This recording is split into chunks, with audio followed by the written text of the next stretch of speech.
तो दोस्तों आज की इस वीडियो में हम बात करने जा रहे हैं ग्लेडलैंडर 2 के बारे में। जी हाँ दोस्तों, ये अभी हाल ही में इसका पार्ट 1 यानी मूवी की जो एक तरह से पार्ट 1 है यानी कि आपको देखने को मिला था और इसके बाद इसका पार्ट 2 आपको बहुत जल्द देखने को मिलने वाला है।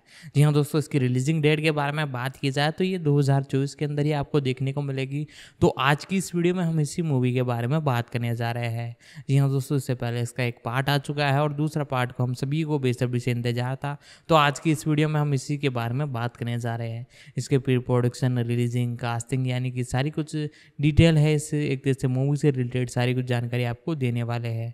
तो आप हमारे इस चैनल पर नए हो तो चैनल को सब्सक्राइब कर ले, बेल आइकन दबा कर से ऑल पर सेट कर ले ताकि हमारी जितनी भी अपकमिंग वीडियोज़ है उन सभी का नोटिफिकेशन आप तक पहुँच सके। तो दोस्तों इसके बारे में अब जानना चालू करते हैं। तो दोस्तों आज की इस वीडियो में हम, जैसा कि मैंने आपको बताया, एक बहुत ही ज़बरदस्त, बहुत बेहतरीन मूवी के बारे में बात करने जा रहे हैं। तो आप हमारे इस चैनल पर नए हो तो चैनल को सब्सक्राइब कर ले, बेल आइकन एक तरह से दबा ले, बेल आइकन दबा कर इसे ऑल पर सेट कर ले ताकि हमारी जितनी भी अपकमिंग वीडियोज़ है उन सभी का जो नोटिफिकेशन है आप तक पहुंच सके। साथ ही साथ ज़्यादा से ज़्यादा हो सके तो वीडियो को अपने दोस्तों तक भी शेयर करने की कोशिश कीजिएगा ताकि हमें भी मोटिवेशन मिलता रहे और हम आपके लिए ऐसा ही कंटेंट लाते रहें। साथ ही साथ यदि आपको और भी किसी सीरीज़ या मूवी के बारे में पूछना हो तो आप नीचे कमेंट कर सकते हैं। नीचे कमेंट बॉक्स में जाकर आप कमेंट लिख सकते हैं। तो दोस्तों जैसा कि मैंने आपको बताया कि आज हम एक बेहतरीन मूवी के बारे में बात करेंगे जिसका अगला पार्ट आपको 2024 में देखने को मिलने वाला है। जी हाँ दोस्तों, मैं बात कर रहा हूँ एक बहुत बेहतरीन मूवी के बारे में जिसका नाम मैं आपको बताऊँ तो ग्लेडलैंडर एक तरह से 2 है। जी हाँ दोस्तों, इसका जो फर्स्ट पार्ट है वो पहले हमें देखने को मिल चुका है दोस्तों 2000 के अंदर। दोस्तों इसके बारे में बात की जाए तो रेटेड स्कोर द्वारा डायरेक्ट की गई एक तरह से आगामी महाकाव्य ऐतिहासिक ड्रामा मूवी है जो कि ग्लेडिएटर 2000 की अगली कड़ी के रूप में एक तरह से हमें देखने को मिल रही है। ये फिल्म डेविन स्पार्क द्वारा लिखी गई है। उसमें पॉल मेस्कन और डेंजेल्स वॉशिंगटन और जोसेफ क्रिस और साथ ही साथ पेड्रो पास्कर, कोनी लिल्स और जिमोन हुसन और डेरकन जोगबेंस ने अभिनय किया है। अंतिम 3 ने अपने अभिनय को दोहराया है और इसका निर्माण पैरामाउंट प्लस और यूनिवर्स पिक्चर्स के ली स्कॉट प्री प्रोडक्शन द्वारा किया जाएगा। इसके डायरेक्टर के बारे में बात की जाए तो रिडले स्कॉट द्वारा इसका डायरेक्शन किया गया है जो कि बहुत बेहतरीन है और इस इंडस्ट्री के अंदर एक तरह से डायरेक्शन के अंदर बहुत बेहतरीन इन्होंने एक तरह से काम भी किया है। साथ ही साथ दोस्तों इसी के साथ सारी कुछ इन्फॉर्मेशन मैं आपको देने वाला हूँ। यदि आपको और भी किसी मूवी या सीरीज के बारे में जानना हो तो नीचे एक कमेंट कर सकते हैं, हम उस पर डेफिनेटली वीडियो लाने की कोशिश करेंगे। दोस्तों इसी के साथ हम जान रहे हैं इनके बारे में। तो इसके अंदर अभिनेता आपको कई देखने को मिले जैसे कि पॉल मेस्कन, साथ ही साथ ईस्काल्स प्रीस और साथ ही साथ गार्डन्स वीक और साथ ही साथ इसी के साथ और भी कई कलाकार इसके अंदर हमें देखने को मिले हैं। और साथ ही साथ इसी के साथ जिमोन हुसन, जो फैनक्लीज और फेड फैनचिन, साथ ही साथ पेड्रो पास्कर और साथ ही साथ इसके अंदर जो एक तरह से सिनेमेटोग्राफी का काम किया है जॉन मैसिन्स ने किया है। साथ ही साथ प्रोडक्शन इसका मुख्य रूप से करते हुए देखने को मिले हैं क्लेयर सिम्पस सैम रिब्स जो कि बहुत बेहतरीन एक तरह से एक एडिटर है। साथ ही साथ इसी के साथ सारी कुछ जानकारी मैं आपको देने वाला हूँ इनके बारे में। वीडियो को लाइक कीजिए और चैनल पर नए हो तो चैनल को सब्सक्राइब कीजिए। इसी के साथ इसकी एडिटिंग क्लेक्स सीमस के साथ में सैमन स्टीव भी देखने को नज़र आए हैं। साथ ही साथ दोस्तों इसकी प्रोडक्शन की बात की जाए तो यूनिवर्स पिक्चर और स्कॉट प्रोडक्शन द्वारा इसका एक तरह से प्रोडक्शन किया गया है। साथ ही साथ इसी के साथ हमें रेड बैंक्स एंटरटेनमेंट द्वारा इसमें प्रोडक्शन का काम करते हुए नजर आए हैं। साथ ही साथ डिस्ट्रीब्यूशन इसका पैरामाउंट पिक्चर्स संयुक्त राज्य अमेरिका में और इंटरनेशनल एक तरह से तरीके से इसे यूनिवर्स पिक्चर्स द्वारा डिस्ट्रीब्यूट किया जाएगा। रिलीजिंग डेट के बारे में बात की जाए तो मुख्य रूप से 22 नवंबर 2024 को यानी इस साल नहीं अगले साल हमें देखने को मिलने वाली हैं। और रिलीजिंग डेट की बात की जाए तो संयुक्त राज्य अमेरिका में और यूनाइटेड किंगडम के अंदर भी हमें देखने को मिलने वाली हैं। साथ ही साथ दोस्तों इसी के साथ ये इसकी मेन लैंग्वेज की बात की जाए तो इंग्लिश है साथ ही साथ एक तरह से गिल्डर्स 2 संयुक्त राज्य अमेरिका में 22 नवंबर 2024 को रिलीज होने वाली है। साथ ही साथ ग्लेडियस मैक्सन द्वारा बनाए जाने वाली फॉर्मेट का एक तरह से बीटन लुइस तब एक व्यस्त व्यक्ति है। यानी दोस्तों इसके बारे में बात की जाए तो भी कुछ स्टोरी इसकी खुलकर बताई नहीं गई है कि क्या हमें देखने को मिलेगा। और साथ ही साथ ल्यूशंस के रूप में पॉल मैक्सन और उन्हें पहले एक तरह से ग्लेडियंस में स्पोर्टिस द्वारा चित्रित किया गया था। साथ ही साथ दोस्तों इसी के साथ सारी कुछ इन्फॉर्मेशन मैं इसके बारे में देने वाला हूँ। आप वीडियो को लाइक कर दें, चैनल पर नए हो तो चैनल को सब्सक्राइब कर दें। साथ ही साथ ल्यूशंस के रूप में कोनी निल्सन और ल्यूशंस की माँ क्रिस्टन फ्रीड की बहन के रूप में। और प्रोडक्शन की बात की जाए तो जून 2001 में प्रीक्वल्स और सीक्वेंस की संभावना के रूप में ग्लेडियंस ऑफ के लिए विकास शुरू हुआ था और डेवन फोर्स के साथ एक बार फिर से स्क्रिप्ट लिखने के लिए ये रेडी हो गए थे। साथ ही साथ इसी के साथ मुख्य रूप से हमें कई कलाकार देखने को मिले और साथ ही साथ इनके बारे में मैं आपको सारी कुछ इन्फॉर्मेशन देने वाला हूँ। साथ ही साथ मुख्य रूप से इसकी स्क्रिप्ट राइटिंग करते हुए नजर आए अगले वर्ष जॉन ब्रूस को पटकथा लिखने के रूप में काम करते हुए एक सीक्वेंस की घोषणा की गई। और साथ ही साथ 15 साल बाद की कहानी में रोम और प्रेटेंट्स गार्ड के शासन और एक वृद्ध ल्यूशियंस को शामिल किया गया जो कि अपने जैविक पिता के बारे में सच्ची सोच रखती है। और फोजन ने ग्लेजन विक्स और वर्ल्ड पिक्स के साथ निर्माता के रूप में हस्ताक्षर किया। साथ ही साथ इसी के बाद इनकी सारी कुछ इन्फॉर्मेशन मैं आपको बताने वाला हूँ, तो वीडियो को लाइक कर दे। साथ ही साथ यदि आपको ये वीडियो अच्छी लगी है वीडियो को शेयर भी कीजिएगा। और इनके बारे में मैं आपको सारी कुछ इन्फॉर्मेशन देने वाला हूँ। वीडियो को लाइक कीजिएगा, चैनल पर नए हो तो चैनल को जरूर से सब्सक्राइब कीजिएगा, बेल आइकन एक तरह से दबा कर सेल पर सेट कर लीजिएगा ताकि हमारी जितनी भी अपकमिंग वीडियोज़ हैं उन सभी का नोटिफिकेशन आप तक पहुँचता रहे। और ज़्यादा से ज़्यादा हो सके तो शेयर करने की कोशिश कीजिएगा। और साथ ही साथ इसी के साथ मई 2006 में स्कॉट ने घोषणा की कि हालांकि परियोजनाओं पर विकसित एक तरह से विकास चल रहा है लेकिन फिल्म की सटीक एक तरह से कहानी का पता अभी तक नहीं लगाया जा सकता है। साथ ही साथ इसी के साथ फिल्म निर्माताओं ने कहा कि ग्लेडियस से जुड़ी एक तरह से कई बातें सामने आई हैं और कहानी को वहीं से आगे बढ़ाया जाएगा जहां कहानी ख़त्म हुई थी। स्कॉट ने कहा कि क्रो ने मैक्सिकन को वापस जीवन एक तरह से जीने के लिए फ्रांसीसी तत्व का समर्थन किया है, जबकि उनका मानना है कि वह एक ऐतिहासिक काल्पनिक दृष्टिकोण बेहतर विकास था। साथ ही साथ उन्होंने संभावित सीक्वल्स में रोम की भ्रष्टाचारी की साथ अधिक जटिल स्किट की आवश्यकता की तुलना करते हुए ये खुलासा किया है कि योजना की पुष्टि के लिए लुइस मैक्सन और लुइट का बेटा है। इस दौरान निकल कैंस को स्कॉट का एक नया मौजूदा लिखने के लिए सहयोग किया गया और बाद में पता चला कि इसका क्राइस थ्रिल्स की का एक तरह से कार्यकारी शीर्षक के तहत लिखा गया है, कहानी के रूप में वर्णित किया गया है। इसी परिसर में मैक्सन को यत ग्रहण में शामिल करा गया है जिसे रोमन देवताओं के लिए एक अमृतसर योद्धा के रूप में माना गया है। साथ ही साथ दोस्तों के साथ इनके बारे में मैं आपको सारी कुछ इन्फॉर्मेशन देने वाला हूँ, वीडियो को दबाकर शेयर कीजिएगा। साथ ही साथ इसी के साथ इसी परिसर में मैक्सन ने यादृश में शामिल किया गया है जिसे रोमन देवस के साथ में भी मुख्य रूप से देखा गया है। साथ ही साथ इसी के साथ मुख्य रूप से धीरे धीरे प्राचीन पुरुषान देवताओं की शक्तियों को जीवन शक्ति को छीन रहा है और अपने निर्धारित मिशन के दौरान मुख्य रूप से मैक्सिकन को अपने ही पेट की हत्या करने के लिए धोखा दिया जाता है। साथ ही साथ हमेशा के लिए जीने के लिए अमरीज केवन स्कीट की मैक्सिकन का धर्म युद्ध और द्वितीय विश्व युद्ध के विनयनात् युद्ध शामिल है। अंत से पता चलता है कि आधुनिक समय में पात अब पैटर्न्स में काम करते हैं। अंत से स्क्रिप्ट को स्वीकार किया गया है। साथ ही साथ इसी के साथ और कोई इन्फॉर्मेशन है जो कि मैं आपको देना चाहता हूँ। 2000 के दशक में वित्तीय एक तरह से कठिनाई का सामना करने के बाद लिक्शन पिक्चर्स और जिसमें गैलियस के अधिकारी की होने से 2006 से पहले की बकाई लाइव एक्शन फिल्म लाइब्रेरी शामिल थी और 2006 में पैरामाउंट पिक्चर्स के एक तरह से बचे हुए सीक्वेंस का विकास एक तरह से रोक दिया गया था। मार्च 2017 में स्कोट ने खुलासा किया कि जब चित्रण एक तरह से मर जाता है तो मैक्सिन को फिर से प्रस्तुत करने के लिए एक तरह से कठिनाई होगी। साथ ही साथ इसी के साथ सारी कुछ इन्फॉर्मेशन मैं आपको देने वाला हूँ। जबकि ऋषि ग्रो को उनके साथ उनकी भूमिका को दोबारा निभाने के लिए चर्चित किया था और नवंबर 2018 में ये घोषणा की गई कि पैरामाउंट अधिकारी तौर पर एक सीक्वल्स को विकसित कर रहा है और उसे हरी झंडी दे दी गई है।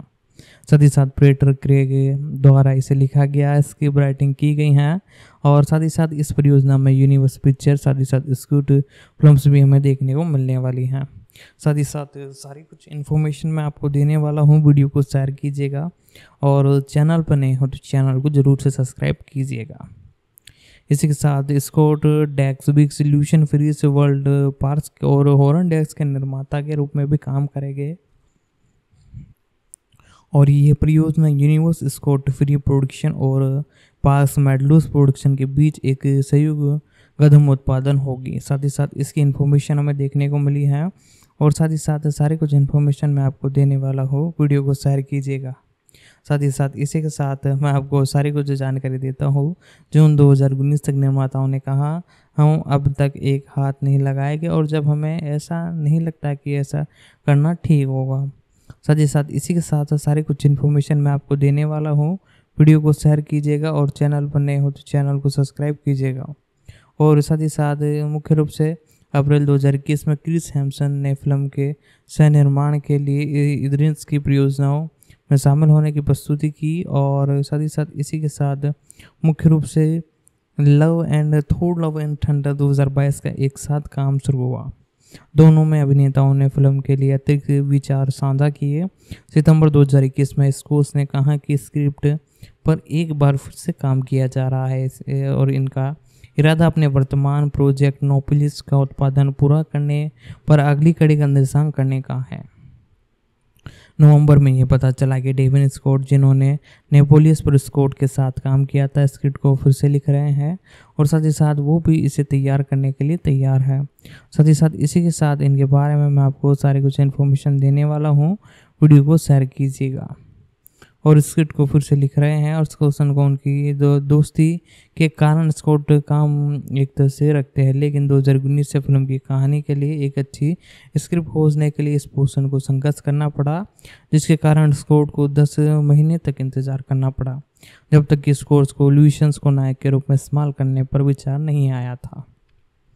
और प्री प्रोडक्शन के बारे में बात की जाए तो जनवरी 2030 में पॉल मेस्कन को फिल्म में एक तरह से कास्ट किया गया, जबकि यह भी बताया गया कि मूल फिल्म के प्रोडक्शन डिजाइनिंग और कॉस्ट्यूम डिजाइनिंग को एक तरह से बहुत अच्छे तरीके से बनाया गया है और ऑर्थन मैक्सन और जेडी नियट भी सीक्वल्स पर काम पर लौटे। स्कॉट और मैक्सन की प्रसिद्धि के बारे में तब तक नहीं पता चला था जब तक उन्होंने BBC 3 के रूप में मुख्य रूप से नहीं देखा था। साथ ही साथ मिनी सीरीज नॉर्मल प्लस के 4 एपिसोडों में दिखाई दिए थे और जिसमें स्पार्क द्वारा काम करने के स्कॉट को पूरा एक तरह से मिनी सीरीज करने को मिला था, जिसे गर्लिस एक तरह से 2 की कहानी में एक तरह से जोड़ा जा सकता है। यह महसूस करते हुए कि वह क्रू जितना अच्छा हो सकता है उतना हम इन्हें सपोर्ट करेंगे और मेसन को डेरी नेशन और माइक थाईलैंड द्वारा एक स्क्रिप्ट और नेडल्स डिजाइन्स के वेस्ट एंड पुनरुद्धरण के रूप में उनके प्रदर्शन को देखने के लिए चुना गया था। उन्होंने दावा किया कि जब उन्होंने अपने शर्ट उतारी तो दर्शकों को मौजूद महिला बहुत सुर्खित थी और मार्च में बीरिन बॉक्स को सम्राट ग्रिड के साथ में भी मुख्य रूप से हमें देखने को मिले। साथ ही साथ इसी के साथ अतिरिक्त जो प्रोडक्शन फिल्म के लिए मुख्य रूप से हमें देखने को मिले और साथ ही साथ इसी के साथ इनके बारे में मैं आपको सारी कुछ इन्फॉर्मेशन देने वाला हूँ।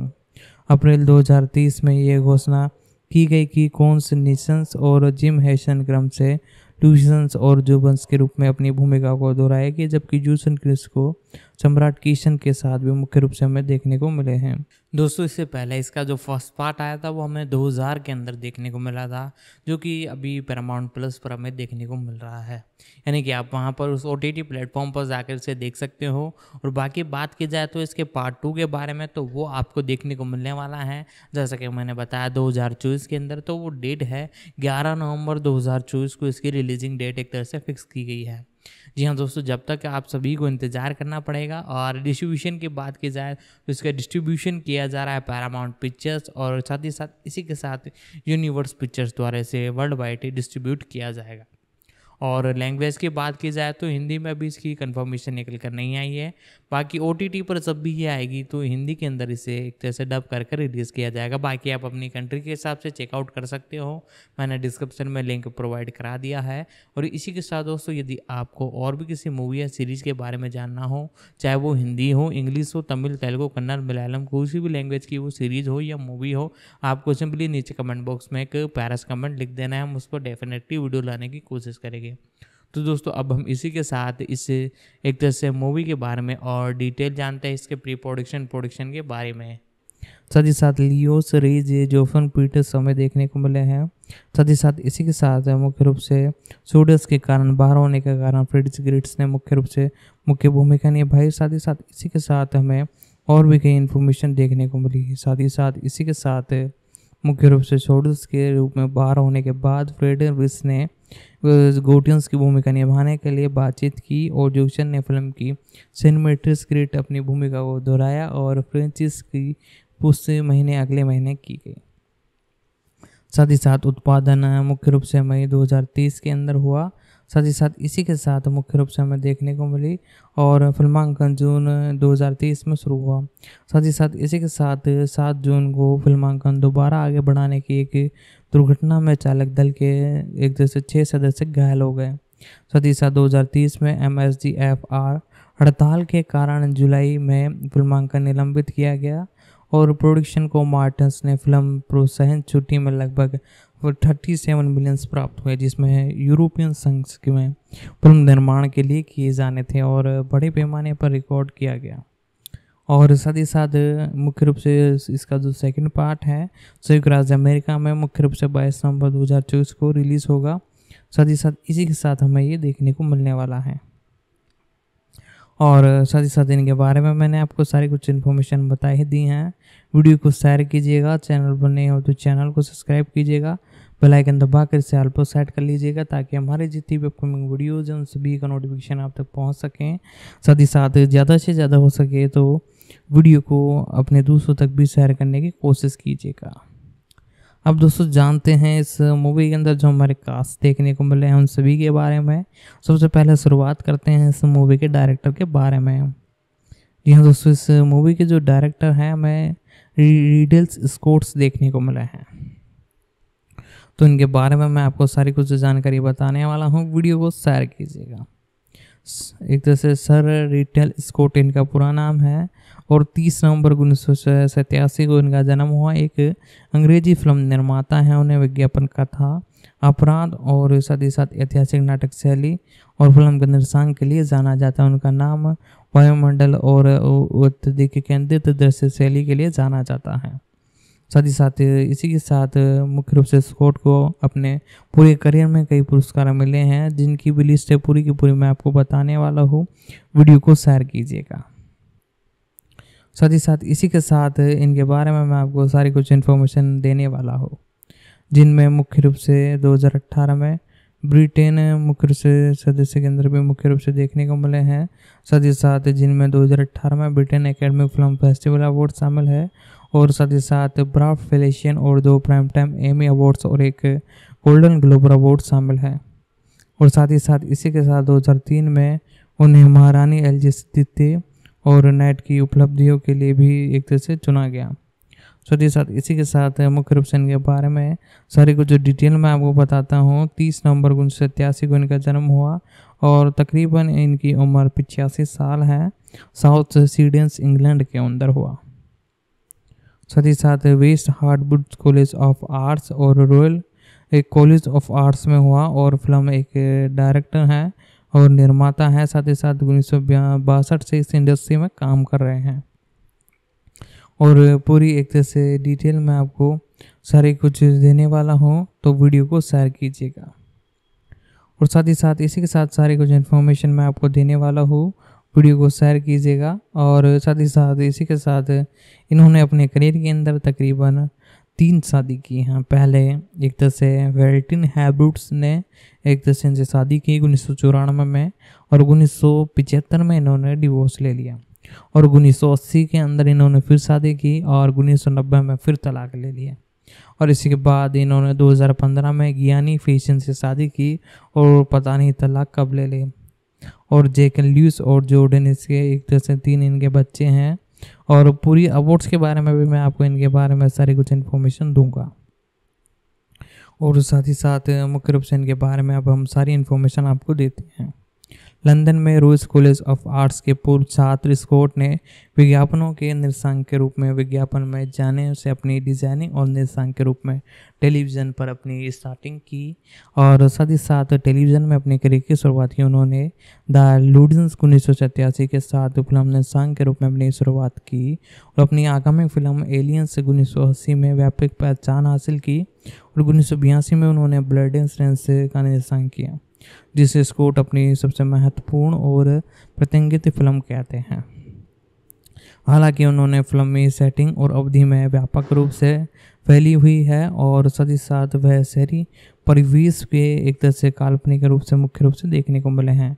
साथ ही साथ इसी के साथ मुख्य रूप से जीसन गेडिस 2000 में दूसरी शताब्दी के रोमस में, और किंगडम ऑफ हेवंस 2010 के अंदर हमें देखने को मिले। साथ ही साथ इसी के साथ एक्सोन्स में प्राचीन मैक्सन देवस, और साथ ही साथ द किंग्स 2014 में, ब्लैक हॉल ब्राउन 2001 में, और साथ ही साथ मोगदिन एलिस मुख्य रूप से हमें देखने को मिले हैं। साथ ही साथ इसी के साथ मैं आपको इनकी सारी कुछ इन्फॉर्मेशन के बारे में मैं आपको बताने वाला हूँ। इनकी मुख्य रूप से इन्होंने कई फिल्में की, एक तरह से वुमेंस ऑफ द रिस्पेंस पे, और थेमस एंड लूस 1991 में, GI स्टैन 1987 में, और द एक तरह से मार्टिन स्कॉट के निर्देशक के लिए 3 अकादमिक पुरस्कार के लिए नामांकन किए गए हैं, जो उन्हें थेमलस एंड लूस और गिल्डेंस ब्लॉक हॉट के लिए एक तरह से मिले। और गैलियस ने सबसे चित्रण के लिए भी मुख्य रूप से कई अवार्ड्स जीते हैं। साथ ही साथ इसी के साथ कई अवार्ड्स इन्होंने अपने नाम भी किए हैं। साथ ही साथ 2004 में BBC सर्वश्रेष्ठ में स्कॉट ब्रिटेन संस्कृति में सबसे प्रभावशाली लोगों की सूची में 10वें स्थान पर आए हैं, जो कि इनके लिए एक बहुत बेहतरीन है। साथ ही साथ स्कॉट को टेलीविज़न में उनके व्यापक काम के लिए भी जाना जाता है। उन्होंने 10 प्राइम टाइम एमी पुरस्कार नामांकन प्राप्त हैं। उन्होंने HBO फिल्म द ग्रेरी स्कॉट 2002 में भी अभिनय किया। साथ ही साथ इसी के साथ मुख्य रूप से हमें कई बार देखने को मिल चुके हैं। साथ ही साथ इसी के साथ इनके बारे में मैं आपको सारी कुछ इन्फॉर्मेशन बताने वाला हूँ। वीडियो को ज़्यादा से ज़्यादा शेयर कीजिएगा। इसको टेलीविज़न में उन्हें व्यापारिक काम के लिए भी जाना जाता है। उन्हें 10 प्राइम टाइम एमी पुरस्कार और साथ ही साथ उन्होंने HBO पुरस्कार भी अपने नाम किए हैं। स्कॉट्स का जन्म 30 नवंबर 1987 को साउथ सीटियन साउंड डेरियस लेजोस और निम्बर फोर्स स्कॉट के घर पर हुआ। उनके दादा डिक्स स्कॉट एक तरह से सिनेमा श्रेणी के गृहिणी थे। उन्होंने टाइम सैंड के उपन्यास के लिए सिनेमा खोला। उनका एक सिनेमा टेनिस सिनेमा और अभी एक न्यूक्सन में चल रहा है, और यूके में आखिर शो न्यूजिप सिनेमा है। द्वितीय विश्व युद्ध शुरू होने से पहले 2 साल पहले स्कॉट का पालन पोषण एक सैन्य परिवार में हुआ। उनके माता पुलिस के अधिकारी हैं। उनके प्रारंभिक जीवन के अधिकांश समय उपस्थित रहे। उनके बड़े भाई फ्रिक्शन मर्चेंट नेवी में तब शामिल हुए तब वह छोटे थे, और इन दोनों परिवार में इर्द गिर्द घूमते रहे।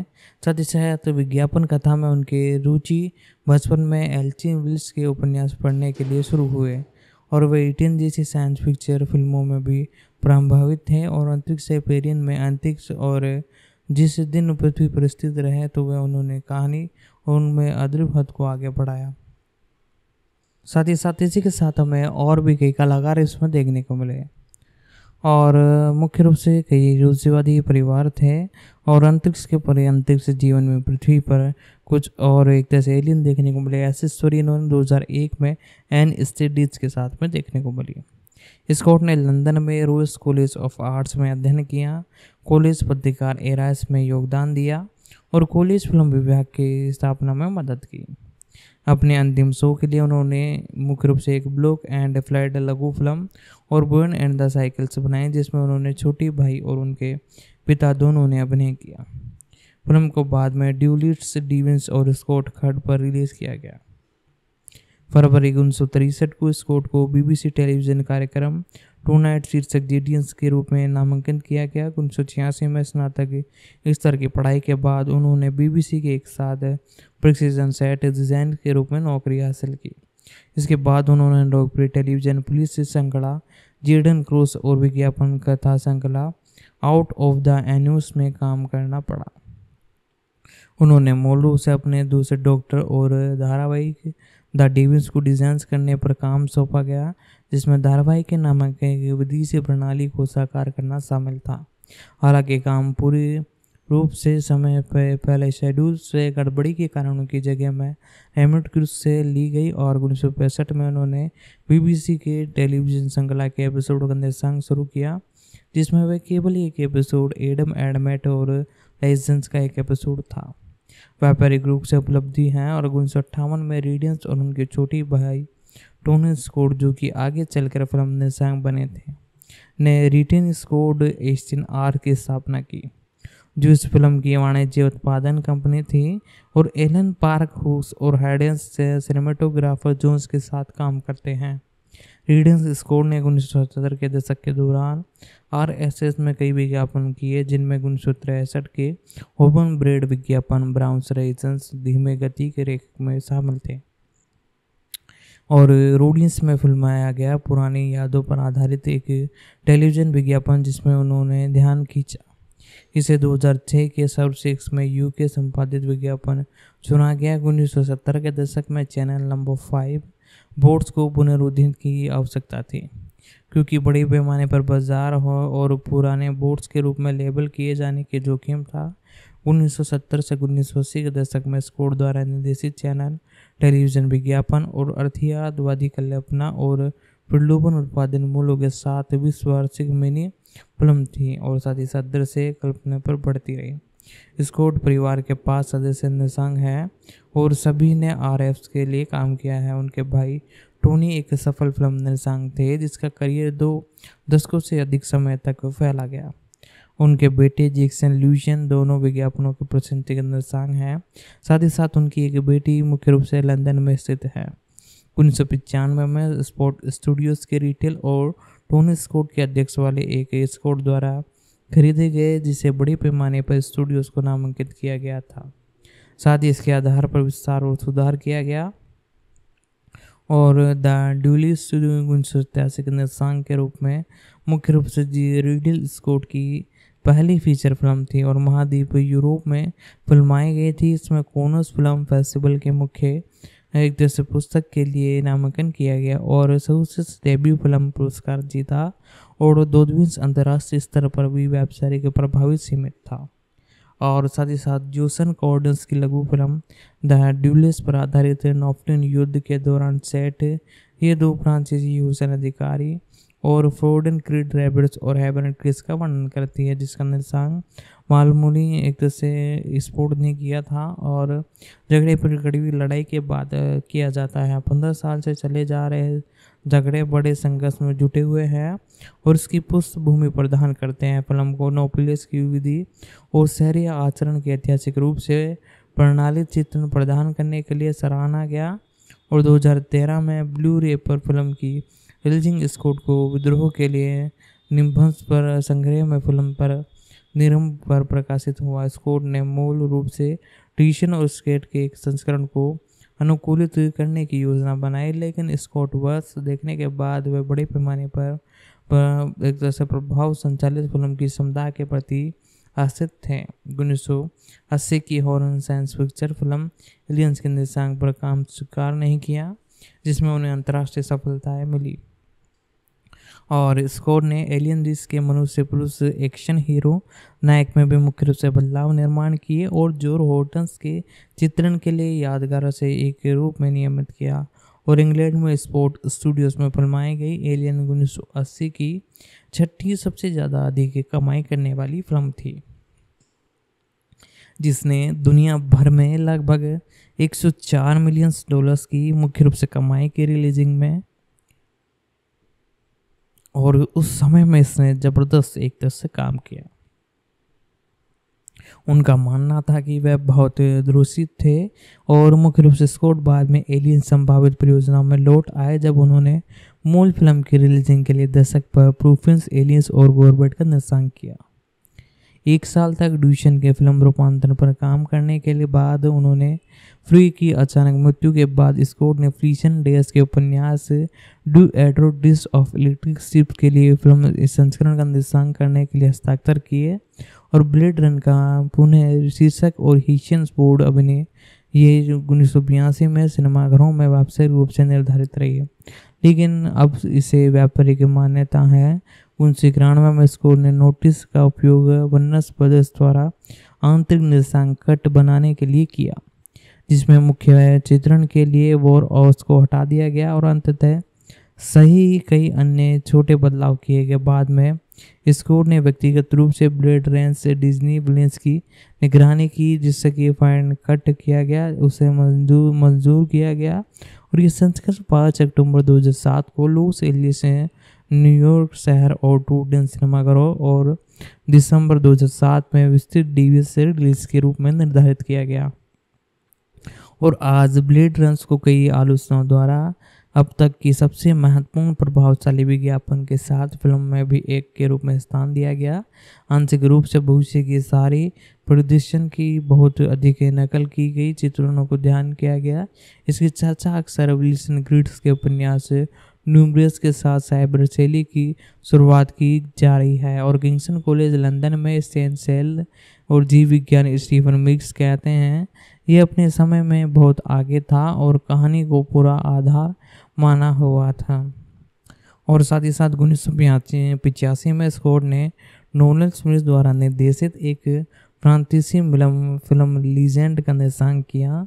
स्कॉट ने राजकुमारी न्यूयॉर्क और भूतों की दुनिया पर आधारित एक वंस ओपन अ टाइम कहानी बनाने का फैसला किया, जिसका फिल्मांकन लगभग पूरी तरह से स्टूडियोज के अंदर किया गया। स्कॉट ने टॉम क्रूज को मुख्य रूप से फिल्म में नायक यानी हीरो के रूप में चुना गया और राजकुमारी लिलियंस के रूप में मान्य सार और टीम केरियस के रूप में अंधेरे के भाग के रूप में देखने को मिले। स्कॉट ने बादशाह के पुनरुत्थान स्टूडियोज में लगभग 007 स्टेज पर एक वन सेट बनाया था, जिसमें 60 फीट ऊंचे पेड़ और 30 फीट व्यावसायिक वाले तने थे। फिल्मांकन के अंतिम चरण में जंगल से सेट आग से नष्ट हो गए थे और जीफन गॉर्डियंस के मूल स्कोर का उपयोग यूरोपीय रिलीजिंग के लिए किया गया था, लेकिन उत्तर अमेरिका में इसे टेरियन ड्रेम्स के स्कोर से बदल दिया गया और रॉबर्ट वुड्स ने फिल्म को अकादमी पुरस्कार नामांकन दिलवाया। और विशेष रूप से कैरियन लाल रंग की शैतानी आकृति और रिलीजिंग पर एक बड़ी व्यावसायिक विफलता के बावजूद फिल्म एक खत क्लीस पर बनी। 2002 में डायरेक्टर कट ने गुशंस को मूल स्कोर को बहाल कर दिया। स्कॉट ने 1987 में टॉम रेबसन और एमिली रोजर्स अभिनय और एक रोमांटिक थ्रिलर सेमेस ट्यूबोल्स ऑफ्स में अभिनय किया और साथ ही साथ एडियन गियस अभिनेता एक पुलिस जींस के अंदर भी मुख्य रूप से हमें देखने को मिले। दोनों को बॉक्स ऑफिस पर हालांकि सफलता हासिल हुई और ब्लैक रेन संगीत और हैशन जींस के साथ स्कॉट के 6 सहयोग में पहला था। 1984 में स्कॉट ने एप्पल कंप्यूटर के मैकरेन कंप्यूटर को लॉन्च करने के लिए सबसे बड़ा बजट लगभग 9,000 डॉलर्स का टेलीविज़न विज्ञापन किया। साथ इसी के साथ इनके बारे में मैंने आपको सारी कुछ इन्फॉर्मेशन बताने की कोशिश की है। आप भी दोस्तों ज़्यादा से ज़्यादा हो सके तो वीडियो को शेयर करने की कोशिश कीजिएगा, ताकि हमें भी मोटिवेशन मिलता रहे और हम आप तक ऐसा कंटेंट पहुंचाते रहें। रिचर्ड स्कॉट की शादी 1964 के से 1975 तक फैशन हैबिट से हुई और इस जोड़े के 2 बेटे थे, जैक और ल्यूसन। दोनों Scott production company riddle of actions के निर्देशक के रूप में काम करते हैं। स्कॉट ने बाद में 1980 के विज्ञापन में कार्यकारी सेडियन बूथ से शादी की और उन्होंने सबसे बड़े भाई फ्रीसन्स की 1980 की तत्व कैंसर से 45 साल की उम्र में मृत्यु हो गई। उनके छोटे भाई टूनियन, जो कि उनकी कंप्यूटर स्कॉट फ्री में उनकी बिजनेस पार्टनर भी थे। और साथ ही साथ मुख्य रूप से स्कॉट ने अपनी कई फिल्मों और अपने परिवार की याद पर समर्पित किए हैं, जैसा कि ब्लेड रन अपने भाई क्रश को। साथ ही साथ 2013 में स्कॉट ने कहा कि वे नास्तिक हैं, और हालांकि सितंबर 2014 में साक्षात्कार में बीबीसी ने पूछा कि क्या वह ईश्वर से विश्वास करते हैं, तो स्कॉट ने उत्तर दिया नहीं। और साथ ही साथ इनकी फिल्मोग्राफी के बारे में जान लेते हैं, कौन कौन सी फिल्मोग्राफी हमें देखने को मिली, सारी कुछ इन्फॉर्मेशन मैं इनके बारे में देता हूँ। तो मुख्य रूप से इसके अंदर कई कैरेक्टर हमें देखने को मिले थे, और सबसे पहले इनकी जो मूवी है द डूलिट्स 1987 और एलियंस 1980 हमें देखने को मिली। 1985 में इनकी लीजेंड मूवी देखने को मिली, और हेनरीज 2001 में, और साथ ही साथ किंगडम ऑफ हेवंस 2005 में, ए गुड ईयर्स 2006 में, साथ ही साथ ए मार्टिन 2015 में, साथ ही साथ द लास्ट ड्यू 2021 में, और हाउस ऑफ द गूस 2021 में, नेपोलियंस 2023 में, और साथ ही साथ ग्लैड्रोस सेकंड के अंदर हमें ये देखने को मिलने वाले हैं। इसके बारे में भी मैंने आपको सारी कुछ इन्फॉर्मेशन दी हैं। आप दोस्तों ज़्यादा से ज़्यादा हो सके तो वीडियो को शेयर करने की कोशिश कीजिएगा, ताकि हमें भी मोटिवेशन मिलता रहे और हम आप तक ऐसा कंटेंट पहुंचाते रहें। साथ ही साथ सारी कुछ इन्फॉर्मेशन मैं आपको देने वाला हूं। तो इस मूवी के जो कैरेक्टर हैं उनके बारे में अब हम जानते हैं कि करके। सबसे पहले जो हमें इसके अंदर देखने को मिलने वाले हैं, फर्स्ट कैरेक्टर पॉल मैस्कन के बारे में हम जानेंगे। जी हाँ दोस्तों, इनके बारे में जितनी कुछ इन्फॉर्मेशन हमारे पास रहेगी सारी कुछ मैं आपको बताने की कोशिश करूँगा। 2 फरवरी 1986 को उनका जन्म हुआ। ये एक आर्यन अभिनेता है और मैथ्रूस में इनका जन्म हुआ, और साथ ही साथ इन्होंने द लीड में अभिनय किया, और बाद में डेब्लिस थिएटर में नाटकों में प्रदर्शन किया, और मैक्सन ने मिनी सीरीज नॉर्मल पुलिस 2020 में अपनी भूमिका के अंदर मुख्य अभिनय किया। साथ ही साथ इसी के साथ कई एक तरह से मुख्य रूप से कलाकारों के लिए इन्हें जाना जाता है जो कि इन्होंने लॉन्च किए, और साथ ही साथ पॉन पीपल्स 2020 में अपनी भूमिकाओं से प्रसिद्धि हासिल की, और ब्राफ्टर टीवी अवार्ड्स और प्राइम टाइम एमी अवार्ड्स के लिए नामांकन इन्होंने जीते हैं। 2 फरवरी 1966 को इनका जन्म हुआ था, और तकरीबन 27 साल इनकी उम्र थी, और मैथन क्लाउडफील्ड्स में एक दस आयरलैंड्स में इनका जन्म हुआ, और साथ ही साथ टीनीस कॉलेज डेब्लिस के अंदर हुआ। एक मुख्य रूप से अभिनेता है, और 1901 से इस इंडस्ट्री में 1970 में इनके पिताजी थे, और इसके साथ ही इस इंडस्ट्री के अंदर 2017 से देखने को मिले हैं। साथ ही साथ नील मैस्कन इनकी बहन है, और साथ ही साथ इन्होंने कई अवार्ड्स अपने नाम किए हैं। तो दोस्तों इसी के साथ यदि आप हमारे इस चैनल पर नए हो तो चैनल को सब्सक्राइब कर लीजिएगा, बेल आइकन दबाकर इसे ऑल पर सेट कर लीजिएगा, क्योंकि हम ऐसे ही मूवीज़ की अपडेट लाते रहते हैं जो कि 2024 में हमें देखने को मिलने वाली है। साथ ही साथ इसकी सारी कुछ इन्फॉर्मेशन मैंने आपको दी ही दी है। यदि आपको और भी किसी मूवी या सीरीज़ के बारे में जानना हो तो आप नीचे कमेंट कर सकते हैं। साथ ही साथ इसकी इन्फॉर्मेशन रिलीजिंग डेट मैंने बता दी है, और पिछली मूवी आपको कहाँ देखने को मिलेगी, पैरामाउंट प्लस OTT प्लेटफॉर्म पर हमें देखने को मिलेगी। और साथ ही साथ दोस्तों इसी के साथ और कई OTT प्लेटफॉर्म है जिन पे भी इंडिया के अंदर प्रोवाइड है हिंदी के अंदर। बाकी दोस्तों इसी के साथ हम इस मूवी की जो कास्टिंग है उनके बारे में जानते हैं।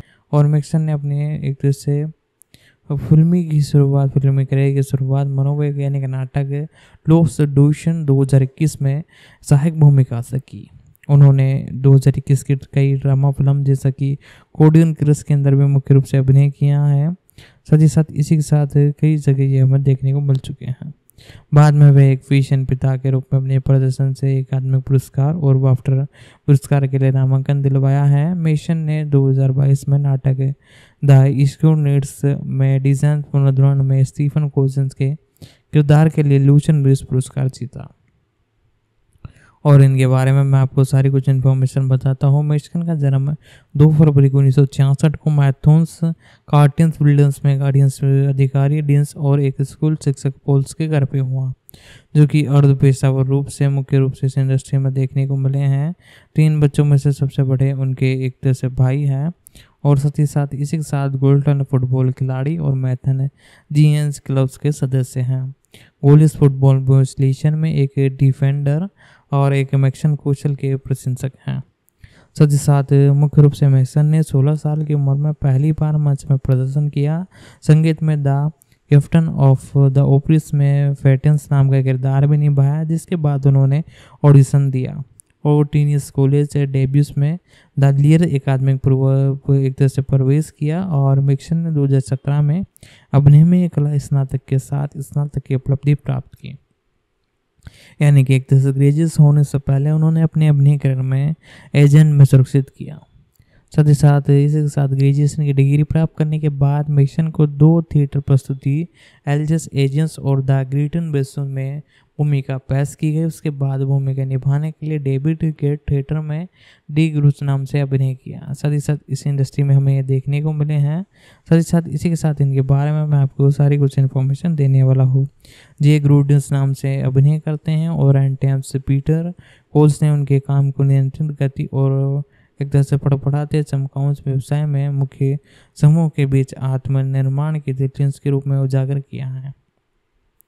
उन्होंने उस वर्ष उसी थिएटर में एशियन विजन डेज के द रेड डिसीजंस समकालीन रेडियस राजकुमारी में भूमिका निभाई और मैक्सन डेविंस के लिए एवन थिएटर लुइस ओनसन्स के लिए 2018 के नाटक ओस्कन्स के अंदर मुख्य रूप से हमें देखने को मिले। और साथ ही साथ द टाइम्स के अंदर भी स्टीफन किम्स में उनके विशेष प्रदर्शन की सराहना की गई। और उसी वर्ष मैक्सन ने लीशन हैमरेज में द फ्लूटन एंड शोज में लंदन के साथ अभिनय किया। और साथ ही साथ इसी के साथ फिल्सन आर्ट फेस्टिवल के अंदर भी हमें देखने को मिले। 2020 में उन्होंने डेब्ल्यूस गीजन थिएटर में द लेफ्टिनेंट ऑफ गेम्स नाटक में प्रदर्शन किया।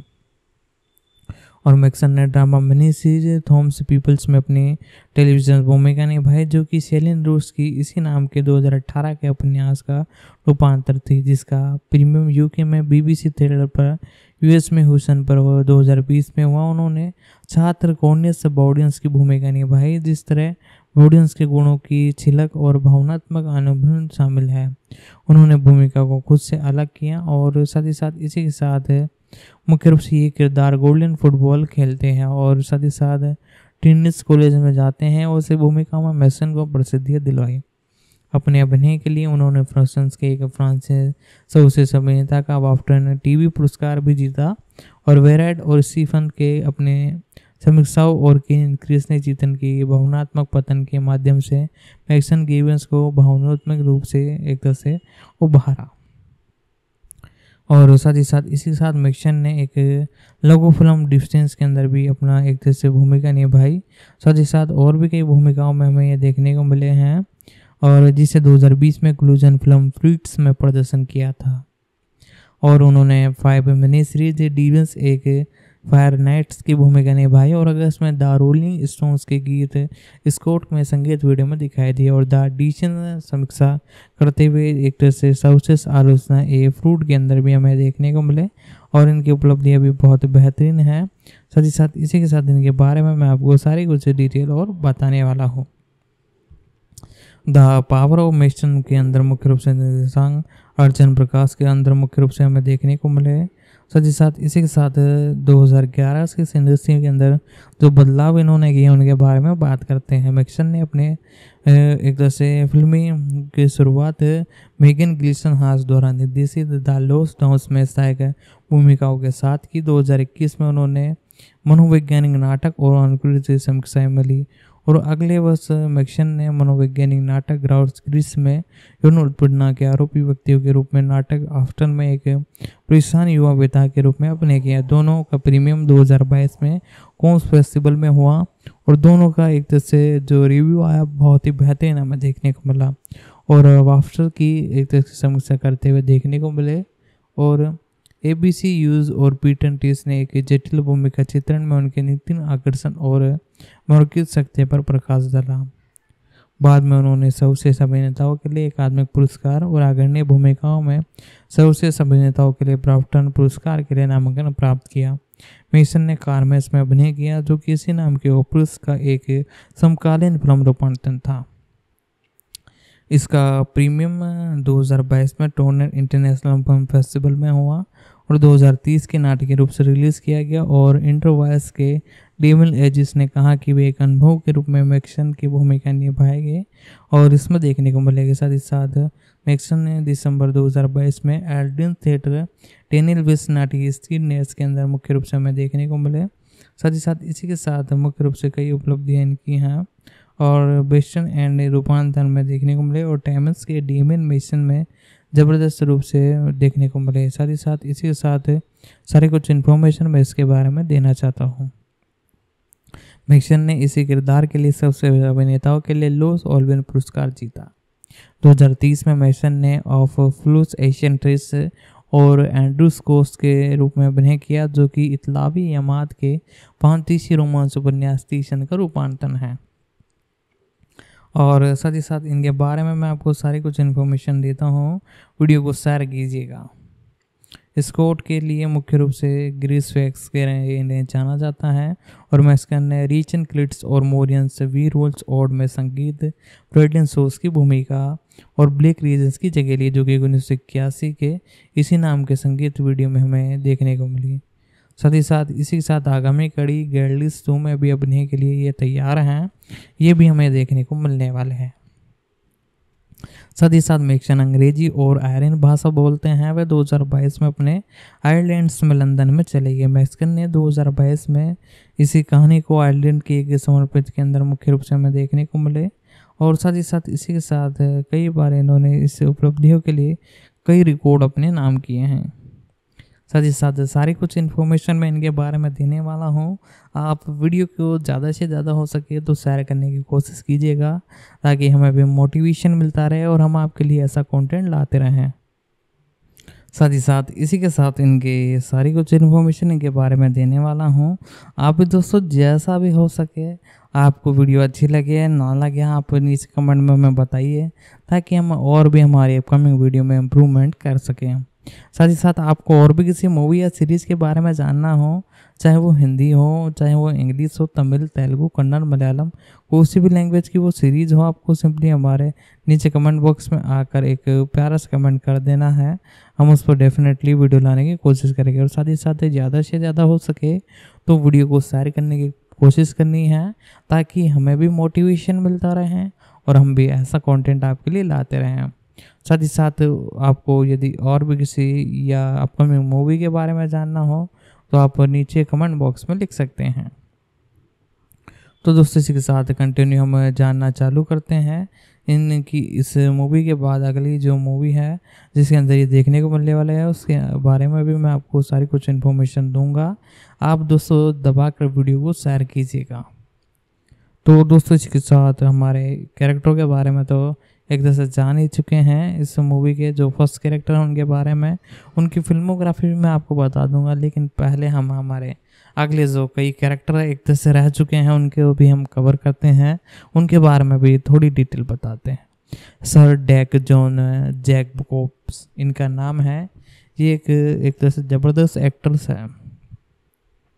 इनके बारे में बात की जाए तो 22 अक्टूबर 1938 को इनका जन्म हुआ। एक अंग्रेजी अभिनेता हैं और जैक ब्रूस रोस नेशनल थिएटर में उनके काम के लिए, उनकी फिल्म की टेलीविज़न भूमिकाओं के लिए उन्हें जाना जाता है। 2 प्राइम टाइम एमी पुरस्कार, 2 स्क्रीन एक्ट्स गिल्ड पुरस्कार और 1 टोनी पुरस्कार सहित कुछ पुरस्कार अपने नाम किए हैं। थिएटर में उन्होंने अपनी सेवाओं के लिए 1984 में अपनी महारानी एल्ब्रिज के द्वितीय मुख्य रूप से न्यूनाइट के लिए आवाज़ उपलब्ध की है। साथ ही साथ इसी के साथ 22 अक्टूबर 1938 को इनका जन्म हुआ था। तकरीबन 85 साल इनकी उम्र है और एक अभिनेता है। 1960 से इस इंडस्ट्री में काम कर रहा है। रिचर्ड क्लिफोर्ड इनका एक तरह से पूरा एक तरह से नाम है और इन्होंने एक तरह शादी की है 1980 के अंदर। साथ ही साथ जैकबस ने अपने पेशेवर अभिनय की शुरुआत की है और नेशनल थिएटर के संस्करण और सदस्यों में से एक के रूप में भी लूस विल्सन के रूप में हमें देखने को मिले हैं। साथ ही साथ इसी के साथ इनकी सारी कुछ इन्फॉर्मेशन है उनके बारे में मैं आपको बताता हूँ। मुख्य रूप से शॉक्शंस के अंदर भी हमें देखने को मिले। साथ ही साथ इसी के साथ कई उपलब्धि इन्होंने हासिल की। किंग्स लियर और रोमियो एंड जूलियट सहित कई शोकपूर्ण प्रस्तुतियों में दिखाई दी और जैकबस को 1983 में साइक्रिस के अंदर भी मुख्य रूप से उपलब्धि प्राप्त हैं। और साथ ही साथ 2009 में टिग्रिट्स नाइट एंड मैक्लूस की भूमिकाओं में लूस एलियंस पुरस्कार मिला। उन्होंने अपनी भूमिकाओं के लिए नाटकीय सर्वश्रेष्ठ अभिनेताओं का टोनी पुरस्कार भी अपने नाम किया है। साथ ही साथ 1985 में मंच एडियंस एब्रूट नेथिंस के अंदर भी हमें देखने को मिली हैं। साथ ही साथ सारी कुछ इन्फॉर्मेशन इनके बारे में देने वाला हूँ, तो वीडियो को लाइक कीजिएगा। जैक मॉस ने BBC श्रृंखला कॉडलिस 1986 में अपनी स्कॉट के रूप में अभिनय की टेलीविज़न प्रस्तुतियाँ भी की, जिसके लिए उन्होंने सर्वश्रेष्ठ अभिनेता का ब्रिटेन अकादमिक टेलीविज़न पुरस्कार जीता। उन्हें द एंट्रोस मैथ 1988 के लिए लघु श्रृंखला का मूवी में उत्कृष्ट सहायक अभिनेताओं के लिए 2 प्राइम टाइम एमी पुरस्कार और फ्रेजेस 2001 में कॉमेडी सीरीज में उत्कृष्ट अतिथि के लिए 2 प्राइम टाइम एमी पुरस्कार मिले। उन्होंने एक मध्ययुगीन नाटक श्रृंखला कैफेडन 1984 से 88 के अंदर मुख्य रूप से अभिनय किया है, और साथ ही साथ सी स्कॉट विश 2013 से 16 में और BBC के स्कॉट टैक्स इन हेल्फिस में उनकी भूमिकाओं के लिए उन्हें जाना जाता है। 2012 से 2020 तक ये मुख्य रूप से हमें देखने को मिले। उन्होंने 2019 में फ्रांसीसी नेटवर्क सीरीज द काउंट्स के तीसरे सीजन में एडवर्ड मुख्य रूप से फ्री ड्रू ऑफ डिसेंस में अभिनय किया। हालांकि मुख्य रूप से एक मंच अभिनेता जेकन्स के लिए कई फिल्में अभिनय के अंदर परफॉर्मेंस की हैं। साथ ही साथ ऑर्थेंस 1965 में, ए ब्रूड ऑफ जैक्सन 1983 में भी हमें देखने को मिले हैं। साथ ही साथ इसी के साथ एनोलियस 2011 और सीडूस 2015 और मैडर ऑफ द ओडियन एक्सोस 2017। साथ ही साथ इसी के साथ गोडफेड पार्क 2001 और टॉम ह्यूसन्स की किंग्स स्पीच 2010 के लिए कलाकारों के साथ 2 स्कोर एक्टर्स गिल्ड अवार्ड्स भी इन्होंने जीते हैं। दोस्तों, डेकन जॉन जैक्सन का जन्म 22 अक्टूबर 1938 को टेंटो स्कोस इंग्लैंड में हुआ था। दोस्तों, इस कैरेक्टर के बारे में भी मैं आपको जहाँ तक हो सकेगा सारी कुछ इन्फॉर्मेशन बताने की कोशिश करूँगा। आप भी दोस्तों ज़्यादा से ज़्यादा हो सके तो वीडियो को शेयर करने की कोशिश कीजिएगा, ताकि हमें भी मोटिवेशन मिलता रहे और हम आप तक भी ऐसा कंटेंट लाते रहें। साथ ही साथ यदि आपको और भी कोई डाउट है इस मूवी के बारे में या किसी भी कैरेक्टर के बारे में, तो आप नीचे कमेंट बॉक्स में लिख सकते हो, ताकि हम उस पर वीडियो लाने की कोशिश कर सकें। साथ ही साथ ज़्यादा से ज़्यादा हो सके तो वीडियो को शेयर कीजिएगा और एक प्यारा सा कमेंट नीचे कमेंट बॉक्स में लिख दीजिएगा, जिससे कि हमें मोटिवेशन मिलता रहे। दोस्तों, इसके अंदर जो हमारे थोर भैया है, यानी जो कैरेक्टर है, वो भी इसमें देखने को मिले हैं और वो भी हमें देखने को मिलेंगे। साथ ही साथ इसी के साथ सारी कुछ इन्फॉर्मेशन उनके बारे में तो ज़्यादा देने की एक तरह से ज़रूरत नहीं रहेगी, क्योंकि हम सभी उनके बारे में जानते हैं। और साथ ही साथ किस प्रकार से वो छाए हुए हैं, चाहे वो मार्वल स्टूडियोज़ की कोई मूवी हो या फिर और कोई मूवी हो, सभी जगह उनकी एक तरह से डिमांड है और इसी पर वो कंटिन्यू हमें देखने को हर बार देखने को मिलते हैं। साथ ही साथ दोस्तों, इसी के साथ और भी कई कैरेक्टर हैं जो भी जिस कैरेक्टर के बारे में बात कर रहे थे उनके बारे में भी मैं आपको सारी कुछ इन्फॉर्मेशन बताऊंगा। थोड़ी कुछ उनकी डिटेल बाकी हैं, वो भी मैं आपको बताने की कोशिश करता हूँ। दोस्तों, आप ज़्यादा से ज़्यादा वीडियो को शेयर करने की कोशिश कीजिएगा, ताकि हमें भी मोटिवेशन मिलता रहे। और यदि आपको एक तरह से किसी भी कैरेक्टर के बारे में और कुछ भी क्वेश्चन पूछना है या किसी के बारे में कुछ भी डिटेल जाननी हो, तो आप नीचे कमेंट कर सकते हैं। हम उस पर डेफिनेटली वीडियो लाने की कोशिश करते रहेंगे। और आप भी दोस्तों ज़्यादा से ज़्यादा वीडियो को शेयर कीजिएगा, ताकि हमारे सब्सक्राइबर बढ़ सके, हमें मोटिवेशन मिलता रहे और हम आपके लिए ऐसा कंटेंट लाते रहें। और साथ ही साथ दोस्तों, इसी के साथ एक प्यार से कमेंट करने के साथ साथ दोस्तों, आप में से कितने लोगों को इस एक तरह से सीरीज या इस मूवी का इंतज़ार है, आप नीचे कमेंट बॉक्स में लिख सकते हैं, ताकि हमें मोटिवेशन मिलता रहेगा और हम आपके लिए ऐसा कंटेंट ज़बरदस्त माल लाते रहेंगे। और साथ ही साथ यदि आपको और भी किसी सीरीज़ के बारे में जानना हो, तो आप वो भी नीचे कमेंट कर सकते हैं, हम आपके लिए वो भी जल्द से जल्द लाने की कोशिश करेंगे। और दोस्तों, इस कैरेक्टर के बारे में तो हम सारी कुछ चीज़ें जान चुके हैं। साथ ही साथ इस वीडियो को अपने दोस्तों तक शेयर कर दें। साथ ही साथ दोस्तों, अब हम कंटिन्यू जानना चालू करते हैं इस कैरेक्टर के बारे में। सारी कुछ इन्फॉर्मेशन मैं आपको देने की कोशिश करता हूँ। आप भी पूरा सपोर्ट कीजिएगा, चैनल को दबाकर शेयर कीजिएगा, ताकि हमारे सब्सक्राइबर का काउंट बढ़ सके। और साथ ही साथ इनके बारे में मैं आपको सारी कुछ डिटेल बताता हूँ, इनके एक तरह से बारे में पूरी डिटेल बताता हूँ। मार्च 2006 में यूनाइटेड किंगडम में नागरिकता भागीदारी शुरू होने के बाद 4 महीने के बाद जैक्सन ने थिएटर निर्देशक रीचल क्रोफ्ट और उनके 27 वर्ष के साथ ही अभिनय किया। साथ ही साथ इसी के साथ ही इस इंडस्ट्री में भी हमें देखने को मिले और बहुत बेहतरीन अंदाज में इन्होंने परफॉर्मेंस की हैं और बैक टू बैक कई सुपरहिट मूवीज़ भी हमें दी हैं। और अवार्ड्स के बारे में बात करते हैं तो कई अवार्ड्स हमें देखने को मिल चुके हैं। मुख्य रूप से एक तरह से 1985 में कॉमेडियन ऑफ द ऑर्ड्स में एक तरह से ब्रिटेन एम्पायर यूनाइटेड किंगडम का अवार्ड, साथ ही साथ और भी कई अवार्ड हमें देखने को मिल चुके हैं। साथ ही साथ इसी के साथ अब हम जानेंगे हमारे अगले कैरेक्टर के बारे में, सारी कुछ इन्फॉर्मेशन उनके बारे में देंगे और पूरी कुछ डिटेल हम आपको बताने की कोशिश करेंगे। अब हम जानते हैं जोसेफ क्लीसेंस के बारे में। जी हाँ दोस्तों, ये भी इस इंडस्ट्री के अंदर बहुत ही ज़बरदस्त है और हमें बहुत लंबे अरसे से इस इंडस्ट्री में देखने को मिल चुके हैं, तो इनके बारे में हम सारी कुछ डिटेल जानते हैं।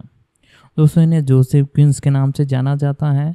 1993 को इनका जन्म हुआ और साथ ही साथ ही एक अंग्रेज़ी अभिनेता है और साथ ही साथ ही अंग्रेज़ी फिल्मों में हमें देखने को मिलते हैं। इन्होंने नेटफ्लिक्स सीरीज स्ट्रेंजर थिंग्स 2022 के अंदर 4th सीजन में एंटी म्यूशंस के रूप में अपनी भूमिका भी हाल ही में दर्शाई है और इसी के साथ बैक टू बैक मूवीज़ में हमें देखने को भी मिल चुके हैं। और इसी के साथ ये आपको डिक्सियंस 2016 इसके अंदर भी हमें देखने को मिले, वहाँ पर भी इन्होंने बहुत ज़बरदस्त प्रदर्शन किया था। और लीशन मिजरेट 2018, कैथरीन द ग्रेट 2019 में भी, और मुख्य रूप से ये 1993 से इनका जन्म हुआ था और 2011 से इस इंडस्ट्री में काम कर रहे हैं। लेकिन फिर भी बैक टू बैक ज़बरदस्त एक तरह से उपलब्धि इन्होंने अपने करियर के अंदर हासिल की हैं और साथ ही साथ बहुत एक तरह से बढ़िया परफॉर्मेंस हमें देते हुए देखने को मिले हैं। और साथ ही साथ ज़्यादा से ज़्यादा हो सके तो आप वीडियो को शेयर करने की कोशिश कीजिएगा ताकि हमें मोटिवेशन मिलता रहे और हम आप तक ऐसा ही कंटेंट लाते रहें। और साथ ही साथ 2015 में ग्रेजुएशन की उपलब्धि प्राप्त करने के बाद London academy of music and एक्सोज में हमें देखने को मिले, वहाँ पर इन्होंने बहुत बेहतरीन काम किया और साथ ही साथ बैक टू बैक कई सुपरहिट मूवीज़ भी हमें दी। और साथ ही साथ यदि आपको और भी किसी मूवी या सीरीज़ के बारे में जानना हो तो एक प्यारा सा कमेंट नीचे कमेंट बॉक्स में लिख दीजिएगा, हम उस पर डेफिनेटली वीडियो लाने की कोशिश करेंगे। और साथ ही साथ क्विज और थिएटर में उनके काम के लिए भी उन्हें जाना जाता है। साथ ही साथ इनकी जो उपलब्धि है इस इंडस्ट्री में बहुत ही बेहतरीन है। उन्होंने 2018 के अंदर भी स्किट इंटरनेशनल ऑप्स टूर्नामेंट में नामांकन प्राप्त किया है। साथ ही साथ इस इंडस्ट्री में वो बहुत ही बेहतरीन अंदाज में हमें देखने को मिल चुके हैं। 2018 में क्वींस ने लीसन मेजबर्न BBC वंश रूपांतरण में अपना अभिनय किया है और साथ ही साथ 4 रूपांतरण में विल लेडिंस की आवाज़ भी दी है। 2020 में BBC वन संग्लाइस्टिंग एंड द मैग्रिड ग्रिट मैक्शन में टेलीविजन संस्करण स्कॉट मैक्स किस्तों में दिखाई दिए हैं। और 2022 में किल्स स्टिंग थिंग्स के 4थे सीजन्स में एडी म्यूशंस के रूप में अपनी भूमिका के माध्यम से अंतर्राष्ट्रीय स्तर पर प्रसिद्धि हासिल की है और उन्होंने 2019 में से भूमिकाओं के लिए चुना गया, जबकि सीजन की एक फिल्मांकन 2021 में हमें देखने को मिला था। और साथ ही साथ इसी के साथ अगस्त 2022 में क्विस ने CS के लिए हस्ताक्षर किया और क्विस ने lords of the falls video games के रिबूट के अंदर भी हमें देखने को मिले। सारी कुछ इन्फॉर्मेशन इनके बारे में मैंने आपको बता दी है और फिल्मोग्राफी के बारे में आखिर में और जान लेते हैं इनके बारे में। तो फिल्मोग्राफी भी इनकी बहुत बेहतरीन है। मुख्य रूप से 2018 में ओवरलोड के अंदर 2018 में देखने को मिले और साथ ही साथ मेकअप के अंदर 2019 में हमें देखने को मिले, वहाँ पर भी इन्होंने बहुत ही ज़बरदस्त प्रदर्शन किया। और हॉरर्स के अंदर भी और साथ ही साथ 2024 के अंदर 2 मूवीज़ में हमें देखने को मिलने वाले हैं। एक जिस मूवी के बारे में हम जान रहे हैं उसमें तो हमें देखने को ही मिलेंगे, साथ ही साथ इसी के साथ एक तरह से ग्रेलरीज 2 के साथ साथ हमें एक क्वीन प्लेस डे वंस में भी हमें देखने को मिलने वाले हैं। साथ ही साथ स्ट्रेंजर थिंग्स के अंदर 2022 में देखने को मिले थे सेक्शन 4 में, और सेक्शन 5 भी हमें बहुत जल्द देखने को मिल जाएगा। उसके ऊपर भी हमने वीडियो बना रखी हैं, आप जाकर चेकआउट कर सकते हैं। बाकी दोस्तों, आपको वीडियो अच्छी लगी हो तो वीडियो को दबाकर शेयर करने की कोशिश कीजिएगा ताकि हमें भी मोटिवेशन मिलता रहे। तो दोस्तों इसकी मेन बेस एक तरह से बेस लैंग्वेज की बात की जाए तो वो इंग्लिश है। बाकी मल्टीपल लैंग्वेजों में देखने को मिलेगी। और साथ ही साथ दोस्तों आज की इस वीडियो में हमने इस मूवी के बारे में जाना जो कि 2024 में हमें देखने को मिलने वाली है। और यदि आपको और भी किसी मूवी या सीरीज़ के बारे में जानना हो, चाहे वो हिंदी हो, इंग्लिश, तमिल, तेलुगु, कन्नड़, कोई सी भी लैंग्वेज की हो, साथ ही साथ हम हर OTT प्लेटफॉर्म HBO स्टैंड या फिर और भी हुलू जैसे कई इंटरनेशनल प्लेटफॉर्म हो, चाहे national prime video, Netflix, G5 या और भी कोई प्लेटफॉर्म है, डिज्नी हॉटस्टार, हम हर OTT प्लेटफॉर्म की मूवी या सीरीज रहती है उन सभी की एक्सप्लेनेशन लाते रहते हैं। या फिर कोई थिएटर में रिलीज हो या फिर कोई स्पेशल लैंग्वेज की मूवी हो, हम सभी की एक्सप्लेनेशन उनका एक तरह से सारी कुछ डिटेल हमारे चैनल पर प्रोवाइड कराते हैं। तो आपको ऐसा कंटेंट पसंद है तो चैनल को सब्सक्राइब कर ले। और दोस्तों ऐसी वीडियो देखने के लिए हमारे इस वीडियो को एक लाइक जरूर कर दे। दोस्तों आज की इस वीडियो में इतना ही और मिलते हैं अगले वीडियो में।